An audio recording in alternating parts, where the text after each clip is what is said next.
22। 22। আমরা ছোট ছোট করে ক্লিপ করে দিচ্ছি, 3 4 4 5 মিনিট 6 মিনিট 7 মিনিট 8 মিনিট করে, যাতে আপনাদের টানা যাতে ভিডিও গুলো না দেখা লাগে। টানা গুলো অনেক সময় অনেকে বলে 1 ঘন্টার ভিডিও আমরা এত বোরিং লাগে, তো এই জন্য অল্প অল্প করে দিচ্ছি, ভালো লাগবে। পার্ট বাই পার্ট আপনার যেটা আসবে সামনে আপনার ভিডিও গুলো দেখে নেবেন ইউটিউব থেকে।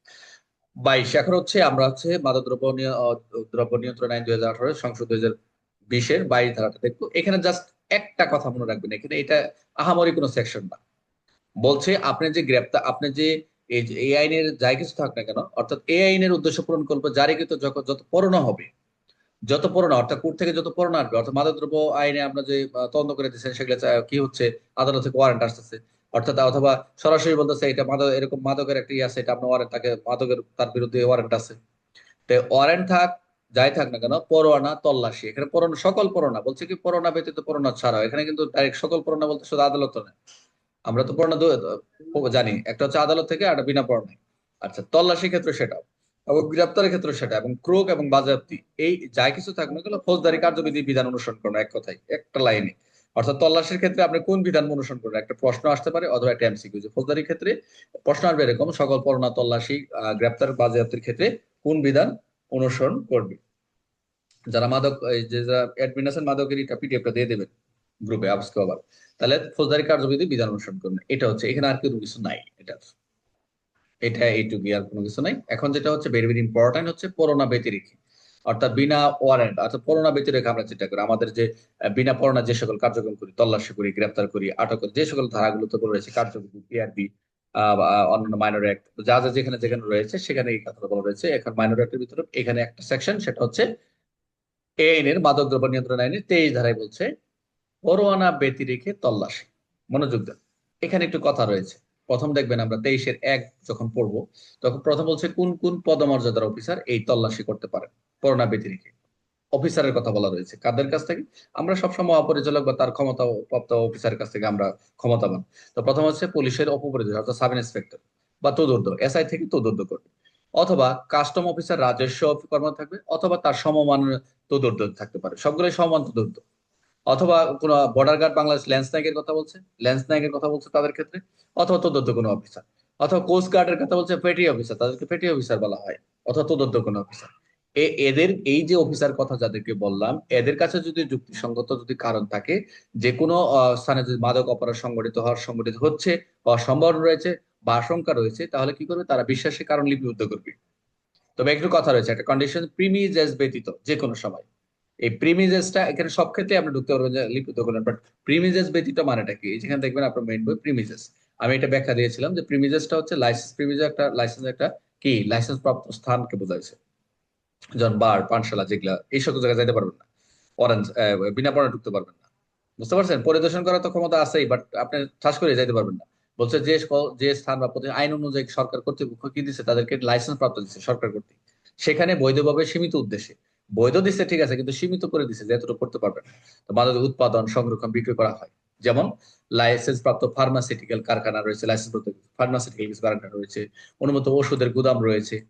তারপর হচ্ছে বৈধ মেডিকেল, বৈজ্ঞানিক গবেষণা করা, ওই যে আমরা যেটা 9 ধারা পড়লাম, 9-3 যেটা পড়লাম, যে এগুলো হচ্ছে বৈজ্ঞানিক গবেষণা, চিকিৎসা ক্ষেত্রে যদি ব্যবহার করে সেটা এই আইনে প্রযোজ্য হবে না, সেটা ব্যবহার করতে পারবে।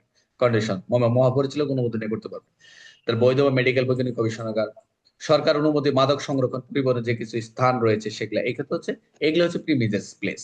তাহলে প্রিমিজেস এই স্থানগুলো ব্যতীত আপনি কি করবেন, প্রবেশ করতে পারবেন, এদের ক্ষমতা রয়েছে। সবাই ক্লিয়ার? তবে এই ক্ষেত্রে লাইসেন্স প্রাপ্ত যে প্রিমিয়াম ছাড়া আপনি ঢুকতে পারবেন না, ঠিক আছে, বাট আপনি তো ঢুকতে হবে। তবে কখন ঢুকবেন, যখন তল্লাশি প্রয়োজন, সেটা বিশেষ বিধান ক্ষেত্রে নির্দিষ্ট একটা পদ্ধতি আদালত অনুমতি যদি দেয়। বুঝতে পারছেন, প্রিমিসেসে ঢুকতে পারবেন না তা নয়, কিন্তু বাট বইয়ে তো এটা লেখা নাই। প্রিমিসেস ব্যক্তি বলছে আপনি ঢুকবেন, বিশেষ বিধান থাকতে পারে, আদালতের ক্ষেত্রে একটা অর্ডার থাকতে পারে। এই আদালতের অর্ডার থাকলে সেটা করা যাবে, সমস্যা নেই। তবে এখানে আরেকটু দেই আমরা। তাহলে আমরা একে দেখলাম কে কি ক্ষমতাবান, দুয়ে গিয়ে আমরা কি করব দেখবো। এখানে আপনাদের মনে স্পেসিফিক ভাবে আপনাদের একটু আলোচনা করছিলাম, আচ্ছা ওইটা দরকার নেই, আমরা এখান থেকে যাই।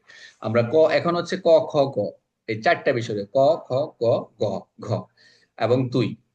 কতে বলছে আপনি যেখানে তল্লাশি করতে গেলেন, তল্লাশ করতে পারবেন, এবং সেখানে যদি বাধাপ্রাপ্ত হন, তাহলে আমরা বাধাপ্রাপ্ত হওয়ার ক্ষেত্রে আমরা ফৌজদারি কার্যবিধির যে অনুসরণ রয়েছে 47, 48, 49-এর যে বিধানগুলো রয়েছে সেগুলো আমরা করতে পারবো। এক কথা লিখবেন, উক্ত স্থানে তল্লাশি করার সময় যদি যে কোনো ভাবে কোনো আপনি যদি অবস্টাকল হয়, বাধা হন, আপনাকে হ্যাম্পার করা হয়, তাহলে সেখান থেকে বের করার জন্য, রিমুভাল হওয়ার জন্য আপনি কি করবেন, প্রয়োজনীয় ব্যবস্থা গ্রহণ করতে পারবেন। এক কথা বলছে, আপনি যেখানে গেলেন সেখানে গিয়ে যা যা পাইলেন, মাদকদ্রব্য সে বাজেয়াপ্তযোগ্য বস্তুগুলো পেলেন, এগুলো কি করবেন, আটক করবেন।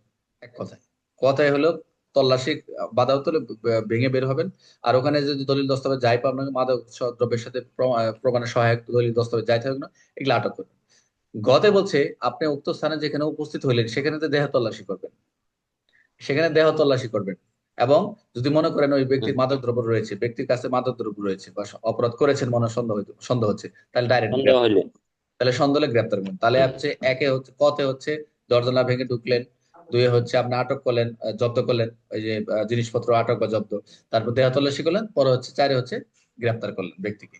একটু টেকনিক্যালি নেবেন, আর কিছু না। একই জিনিস, একটা জিনিস রাখেন, সব আইনে দেখবেন একই অ্যাপ্লাই, কথাগুলো একই, খালি একটু মাথা নিতে হবে ভাই। আচ্ছা, এখন হচ্ছে 23-এর 2। এবার ক খ হয়ে গেল। দুয়ে বলছে যে একটা টাইমিং দিছে, যে সূর্যাস্ত এবং সূর্যোদয়ের মধ্যে যদি কোনো স্থানে তল্লাশি পরিচালনা না করলে, মানে একটা আপনি কোন সময় তল্লাশিটা করবেন, যে কেন করবেন, এই সূর্যাস্ত এবং সূর্যোদয়ের উপর সমস্থানে কোন স্থানে তল্লাশি করলে, পরিচালনা যদি না করেন, তাহলে কি সেখানে মাদক দ্রব্য অপরাধ সম্পর্কে কোনো বস্তু নষ্ট হতে পারে, লুপ্ত হতে পারে, বা আসামি পালা যেতে পারে, এই যে যে বিষয়গুলো, এই কারণে কিন্তু সূর্যোদয় এবং সূর্যোদয়ের মধ্যে আপনাকে কিন্তু তল্লাশি পরিচালনা করতে হবে। যে কারণ কি, যে ওখানে বস্তুগুলো রয়েছে, নষ্ট হতে পারে, লুপ্ত হয়ে যেতে পারে, আসামি পলায় যেতে পারে। এই ধরনের যদি কারণ আপনার মনে হয়, তাহলে আপনি কি করবেন, এরকম আপনার কাছে যুক্তিসঙ্গত মনে হয়, তাহলে আপনি কি করবেন, এই যুক্তিসঙ্গত কারণ লিপিবদ্ধ করে উক্ত স্থানে প্রবেশ করে তল্লাশি করতে পারেন। এই ছিল মোটামুটি 23 ধারা তল্লাশি আলোচনা। কার্যক্রম। মোটামুটি এই হলো 23 ধারা বুঝছি। আলোচনা। আপনারা কয়েকবার পড়া, আমরা তো এটা আমার মনে হয় 5 বার পড়লাম, আমার কাছে মনে হয়।